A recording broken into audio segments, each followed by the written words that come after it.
Étudions quelques couples acides-bases. Essayez de retrouver le conjugué de chaque couple en mettant la vidéo sur pause. Et vous aurez le résultat un peu plus loin dans la vidéo. Ça fait partie des compétences exigibles du programme. Prenons maintenant le cas particulier de la molécule d'eau. L'eau peut être considérée comme un acide. Dans le couple H2O, HO-, et à ce moment-là, elle perd donc un H+, et donc on a bien l'équation H2O donne H++ plus HO-.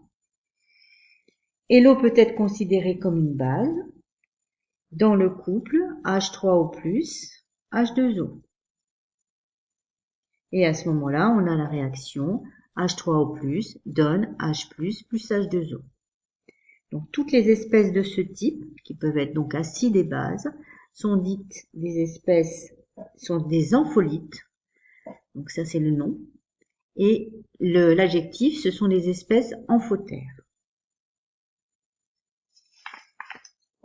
Alors, toute solution aqueuse, et particulièrement l'eau, contient des ions oxonium, H3O+, dont on a déjà parlé, et des ions hydroxyde, HO-. À température donnée, le produit de leur concentration est une constante. Donc cette constante, elle est appelée produit ionique de l'eau, et notée Ke. Et Ke, c'est donc le produit de la concentration en H3O+, multiplié par la concentration en HO-. À 25 degrés Celsius, le Ke vaut 10-14. Donc attention, c'est sans unité. À ce moment-là, on peut en déduire pour l'eau pure, que si on a de l'eau pure, on a donc que des ions H3O+, et des ions HO-. Donc les deux concentrations sont égales, puisque à chaque fois ça fait une molécule d'H2O, deux molécules d'H2O, pardon. Et donc on a bien la même concentration, et la concentration c'est 10-7. Et si on utilise de nouveau la relation qu'on avait pour le pH, pH égale moins log d'H3O+, et si vous faites ça sur votre calculatrice, vous trouvez donc que pour de l'eau pure, on a du pH qui vaut 7. Alors, étudions maintenant le comportement d'un acide, et puis plus particulièrement le comportement d'un acide en solution aqueuse. Donc, lorsqu'on fait réagir un acide avec de l'eau, en réalité, on réalise une réaction acide-base, puisque l'acide va réagir avec la base de l'eau. Donc, on va d'abord faire réagir de l'acide chlorhydrique avec de l'eau. Si on étudie les espèces présentes dans la solution, on remarque qu'au bout d'un certain temps, l'acide chlorhydrique s'est complètement dissocié et est devenu H+ et Cl-. Voilà. Donc au fur et à mesure, il se dissocie. Voilà. Et il n'y a pratiquement plus, il n'y a plus d'HCl, il n'y a plus que des H+, des Cl-. On refait l'expérience maintenant avec un autre acide, l'acide fluorique, hydrofluorique. Et là, on va regarder un petit peu ce qui se passe. Donc là, vous avez l'acide. Et vous allez voir qu'au fur et à mesure, mais vraiment de façon beaucoup plus lente, l'acide va se dissocier en H+ et F-. Et même si on attend un certain temps, on s'aperçoit qu'il va toujours y avoir présence de HF et de F- et H+. Alors, dans le premier cas, tout l'acide chlorhydrique a disparu et la réaction est totale.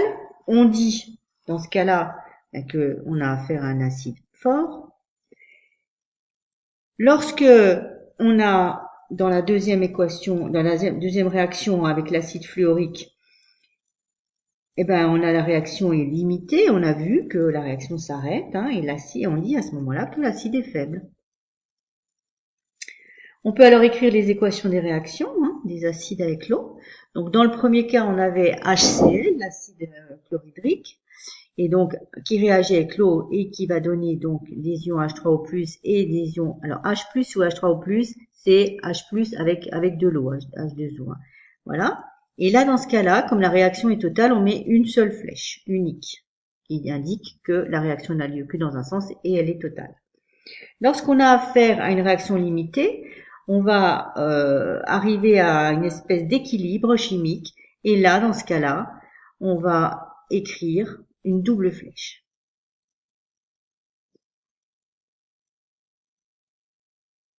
De la même façon, on peut faire réagir une base avec de l'eau, hein, et à ce moment-là, on obtiendra aussi des bases fortes et des bases faibles suivant la réaction. On retiendra de toute façon que la réaction entre un acide fort et une base forte, ou la réaction entre un acide fort et une base faible, la réaction entre un acide faible et une base forte, toutes ces réactions sont des réactions totales.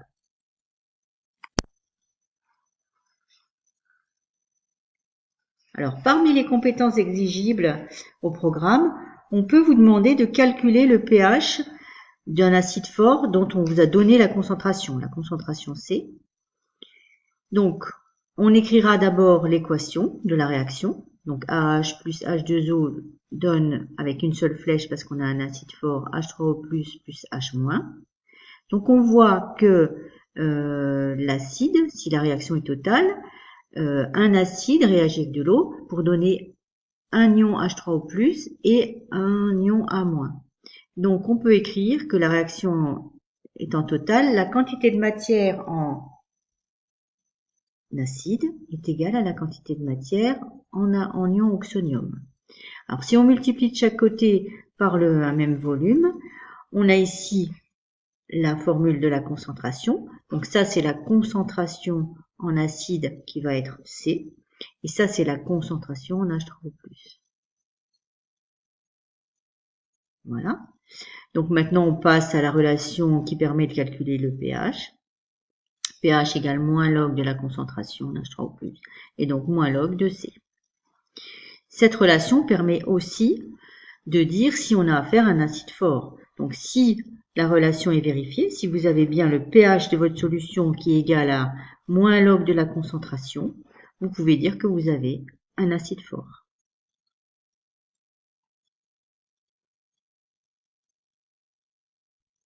De la même façon, on peut vous demander de calculer le pH d'une base forte lorsqu'on vous a donné sa concentration. Alors, on écrit de nouveau la réaction. Donc la base forte qui réagit avec de l'eau, donc A- plus H2O donne AH plus OH-. Donc là, toujours une flèche unique parce qu'on a une réaction qui est totale, puisqu'on a une base forte. Donc la réaction étant totale, comme tout à l'heure, la concentration en base en A- est égale à la concentration en HO- ou OH-. Donc là, on multiplie de nouveau par le volume. Et on obtient finalement que C, c'est égal à la concentration en OH-. Sauf que nous, dans notre relation avec le pH, on doit utiliser la concentration en H3O+. C'est là qu'intervient le produit ionique de l'eau. Le produit ionique de l'eau, c'est Ke. Ça vaut, pratiquement pour tout à 25 degrés, ça vaut 10-14. Et donc, à partir de ce produit ionique, on écrira que H3O+, c'est Ke divisé par la concentration en OH-. Donc, c'est donc Ke sur C. Ça nous permet à ce moment-là de calculer le pH. Donc le pH, c'est moins log d'H3O+, on l'a dit. C'est aussi moins log de Ke sur C. Et si on connaît les propriétés du log, ça vous le verrez plus tard, ça donne moins log de Ke et moins log d'un sur C qui donne moins log de C, donc c'est log de C. Bon, ça, on verra ça plus précisément, mais en tout cas, voilà ce qu'on peut vous demander. Et là encore, si on vous demande de savoir si une base est forte ou non, vous pouvez vérifier que son pH peut se calculer entre pKe et log de C. À savoir que le pKe, si la constante d'acidité, le produit ionique de l'eau vaut 10-14, et ben le pKe vaut 14. Alors, voilà ce qu'il faudra retenir. Le pH, c'est le potentiel hydrogène, et définit le caractère acide d'une solution, et on utilise la formule pH égale moins log d'H3O+, et inversement, la concentration en H3O+, c'est 10 moins pH. Et H3+, c'est bien la concentration en ion oxonium, et c'est bien en mol par litre. Selon Bronsted, voilà un acide qui est d'une espèce capable de céder un ou plusieurs protons. Et une base, c'est une espèce capable de capter un ou plusieurs protons. Et on peut écrire à ce moment-là les deux demi-réactions, AH égale A plus A moins, et inversement, A moins plus H plus égale à H. L'eau, c'est à la fois une base et un acide. C'est un ampholyte, une espèce amphoterre. Son produit ionique vaut KE, c'est le produit ionique, le produit des concentrations en H3O+, en HO-, qui vaut 10-14. Et son pKe, c'est-à-dire moins log de KE, ça donne 14. Une réaction acido-basique, c'est la réaction d'un acide, d'un couple, avec la base de l'autre couple. Voilà. Donc, ce qui donne AH plus B- égale BH plus A-. La réaction d'un acide avec de l'eau, voilà. L'eau étant à ce moment-là une base, eh ben, on remplace le B- par la base. Donc ici, dans ce cas-là, la base, dans le couple, cette fois-ci, le couple qu'on avait tout à l'heure, hein, le couple, la base, c'est H3O plus H2O, donc c'est bien ça. Donc ça c'est bien la base et ça c'est bien l'acide. Voilà. Alors c'est une réaction. Lorsque la réaction est totale, on n'a qu'une seule flèche, l'acide est dit fort. Et lorsque la réaction n'est pas totale, on en mettra une double flèche et on aura un acide faible. La réaction d'une base avec l'eau s'écrit de cette façon-là. Et si elle est totale, la base est dite forte. Et dans le cas contraire, l'acide à la base ne se dissocie pas totalement. On aboutit à un équilibre chimique qui est représenté dans l'équation chimique par une double flèche. Les espèces sont dites faibles. On y reviendra un peu dans une autre vidéo. Maintenant, le calcul du pH d'un acide fort. pH égale moins log, la concentration H3O+, c'est moins log de C. Et le calcul du pH d'une base forte, de concentration C. pH égale moins log d'H3O+, et c'est toujours égal à pKe plus log de C. Voilà. Donc maintenant les réponses à nos fameux couples. Voilà, je vous laisse regarder. Donc il suffit à chaque fois qu'on a un acide de lui ôter un H+, et quand on a une base, on va de lui rajouter H+. Donc ici, on obtient Cl-,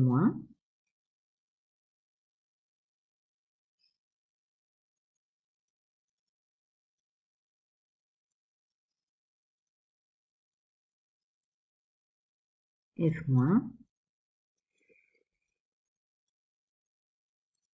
HSO4-,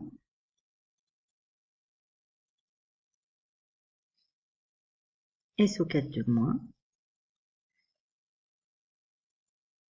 Donc là, ici, faire attention, hein, on ne touche pas au premier groupe CH3, hein, et le proton qui va s'en aller, c'est le proton qui est dans le groupe hydroxyle OH, ici, de l'acide. Hein.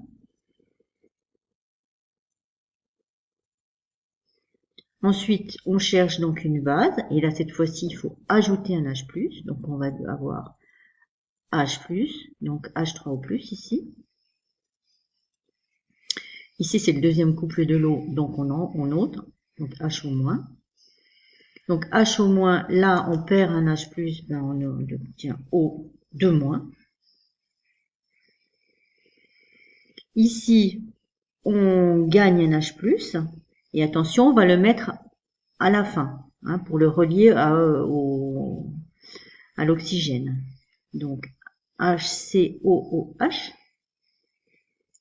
Ici, c'est pareil. Hein, le H+, va s'associer à l'oxygène, donner CH3CH2OH.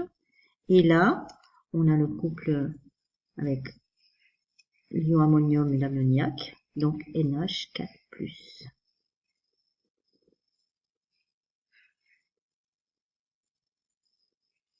Merci pour votre attention et à bientôt.